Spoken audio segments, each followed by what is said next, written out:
ابو داؤد میں حدیث ہے ایک دفعہ پڑھ لو صبح کے وقت، لا الہ الا اللہ وحدہ لا شریک لہ لہ الملک ولہ الحمد وہو علی کل شیء قدیر. شام تک اللہ کے قلعے میں ہو، اللہ کی طرف سے شیاطین کے اگینسٹ قلعے میں ہو. شام کو پڑھ لو، صبح تک قلعے میں.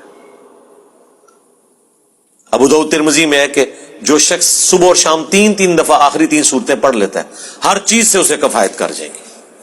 بخاری مسلم میں حدیث ہے جو رات کو سونے سے پہلے سورۃ البقرہ کی آخری 2 آیات ایک دفعہ بس پڑھ لے، جو کچھ مانگا مل جائے گا اور ہر چیز سے اسے کافی ہو جائے گی. مسلم شریف میں حدیث ہے کہ سبحان اللہ والحمد للہ ولا الہ الا اللہ واللہ اکبر پڑھنا، رسول اللہ فرماتے ہیں مجھے ہر اس چیز سے بڑھ کر محبوب ہے جس پہ سورج طلوع ہوتا ہے. دنیا اور دنیا کی ہر چیز سے بڑھ کر یہ پسندیدہ ترین کلمات ہیں جو ہم فرض نماز کے بعد بھی پڑھتے ہیں. تو یہ اللہ تعالیٰ کے کلمات ہیں، ان کے ذریعے اللہ کی طرف متوجہ ہوں، اللہ تعالیٰ دعا قبول کرتا ہے. وہ ترمذی میں حدیث ہے ایک شخص آیا، اس نے نماز پڑھی، پھر تیزی سے دعا شروع کر دی. آپ نے فرمایا سائل نے جلدی کی. ایک دوسرا شخص آیا، اس نے پہلے اللہ کی حمد بیان کی، پھر دروشی پڑھا، پھر دعا مانگی. فرمایا سل تعطا، سل تعطا، مانگ تجھے دیا جائے گا، مانگ تجھے دیا جائے گا. اور نماز میں بھی پروٹوکول آپ دیکھیں کیا ہے، پہلے اللہ کی حمد بیان ہوتی ہے، التحیات للہ والصلوات والطیبات، پھر درود شریف، اور اینڈ پہ جا کے دعائیں آتی ہیں. دعا کا پروٹوکول ہے اللہ کی تعریف اور اس کے بعد درود شریف اور پھر دعا. اس کے بغیر دعا قبول نہیں ہوتی. اور جس نے تیزی سے دعا کی تھی نا، ترمذی میں حدیث ہے، پھر حضور نے اسے بلایا اور سمجھایا کہ پہلے اللہ کی حمد بیان کرو، پھر مجھ پر درود شریف پڑھو، پھر اللہ کی طرف متوجہ ہو، اللہ دعا قبول کرے گا. کسی مزار پہ جانے کی ضرورت نہیں میرے بھائی، گھر بیٹھے اللہ کی حمد اور درود شریف کے ساتھ آپ اللہ کی طرف متوجہ ہوں.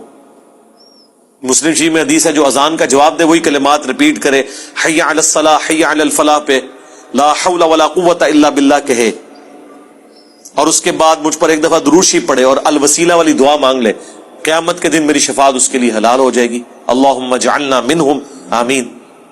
کتنے پیارے پیاری چیزیں ہیں جو نبی علیہ السلام نے تعلیم فرمائی ہیں. ہم نے اس لیے سنت اذکار کارڈ لکھے میرے بھائی، یہ میری سالوں کی محنت ہے جو میں نے ایفرٹ پٹ کر کے اس چیپٹر کو کلوز کر دیا. Green card, blue card, orange card. میں بالکل خبتیوں کی طرح 2008 سے لے کے سمجھ لیں 2010 تک میں نے کوئی حدیث کی کتاب کا چیپٹر نہیں چھوڑا جس میں میں اللہ کے نبی کے وظائف کو تلاش نہ کروں صلی اللہ علیہ وآلہ وسلم. پھر حدیثوں کی صحت کے پیچھے، پھر جتنے علماء نے اذکار کی کتابیں لکھی وہ، پھر اذکار کارڈ جو چھپے تھے، اس کے بعد میں نے ایک انٹلیکچوئل ترتیب کے ساتھ یہ اذکار کارڈ لکھے، آخرت کا بلو کارڈ اور گرین کارڈ. ہماری ویب سائٹ پہ رکھے ہیں، ڈاؤن لوڈ کریں تو اس کو پڑھیں، ان کے ترجمے بھی ساتھ لکھیں تاکہ آپ کو سوز و گداز فیل ہو. صرف عربی پڑھنے سے تو نہیں آپ کو پتہ چلے گا اگر آپ کو پتہ ہی نہ ہو کہ اس کا مطلب کیا ہے. حسبنا اللہ و نعم الوکیل.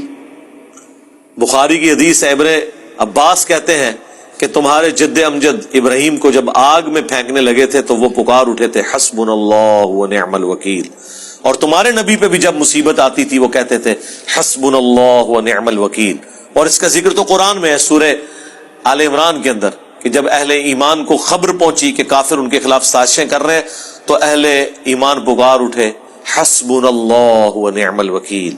ہم نے اللہ ہی پر بھروسہ کیا، وہی بہتر کارساز ہے. اب یہ جب آپ کا کنسپٹ ہوگا تو یہ اللہ کے صفاتی ناموں کے ساتھ آپ متوجہ ہو رہے ہیں. باقی تو اللہ کے کلمات تو ختم ہی نہیں ہونے. سورہ لقمان میں، سورہ بنی اسرائیل، سورۃ الکہف میں اللہ تعالیٰ کیا فرما رہا ہے کہ اگر زمین سارے کے سارے درخت جو ہے کلمے بن جائیں اور سمندر سیاہی بن جائیں اور 7 سمندر اور بھی ساتھ مل جائیں، اللہ کے کلمات نہیں ختم ہوں گے. سبحان اللہ وبحمدہ عدد خلقہ ورضا نفسہ وزنۃ عرشہ ومداد کلماتہ. بخاری میں حدیث ہے اللہ تعالیٰ کے 99 نام ہے، جو ان کو لے لے گا تو اس پہ جنت واجب ہو جائے گی. لینے سے مراد یہ نہیں کہ وہ ان کی صرف تسبیح کھینچتا رہے گا، مراد یہ کہ وہ اللہ تعالیٰ کو سیریس لے گا. ٹھیک ہے. اور لوگ وہ خالی نام پڑھ رہے ہوتے ہیں، کہتے ہیں بس جنت ہوگی، نماز پڑھنے کی لوڑ ہی کوئی نہیں. بھائی اگر یہ سنن صحیح الکبریٰ میں حدیث ہے نا کہ جو آیت الکرسی فرض نماز کے فوراً بعد پڑھتا ہے مرتے ہی جنت میں داخل ہوگا. جنت اور اس کے درمیان صرف موت کا وقفہ ہے، تو اس کے لیے نماز بھی پڑھنی پڑے گی. صرف آیت الکرسی پڑھنے سے کچھ نہیں ہونا. تو یہ اللہ تعالیٰ ہمارا تمام اچھے نام اللہ کے لیے، ان کو اس کے ناموں کے ساتھ پکارو. سورۃ الحشر کی آخری 3 آیات پھر احادیث میں بھی آئے ہیں، سنن ابی داؤد میں حدیث، ترمذی میں، کہ جو شخص ان کلمات کے ساتھ متوجہ ہوتا ہے، اللہم انی اسألک بانک انت اللہ لا الہ الا انت الاحد الصمد الذی لم یلد ولم یولد ولم یکن لہ کفوا احد، تو اللہ تعالیٰ اس کو واپس نہیں کرتا. ترمذی میں آیا لا الہ الا انت سبحانک انی کنت من الظالمین، اللہ واپس نہیں کرتا. بخاری مسلم میں آیا لا حول ولا قوت الا باللہ، اللہ کے جنت کے خزانوں میں سے ایک خزانہ ہے.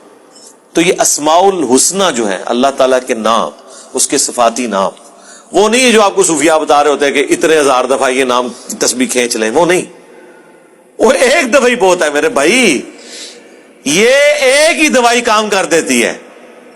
زیادہ تر 3 دفعہ دعائیں آئی ہوئی ہیں، 7 دفعہ آئی ہوئی ہیں، 10 دفعہ آئی ہیں، اس سے زیادہ نہیں، سوائے تسبیحات کے جو 33 دفعہ ہیں یا 100 دفعہ ہیں. دعائیں تو آپ کو آیت الکرسی ایک ہی دفعہ پڑھنی ہے فرض نماز کے بعد.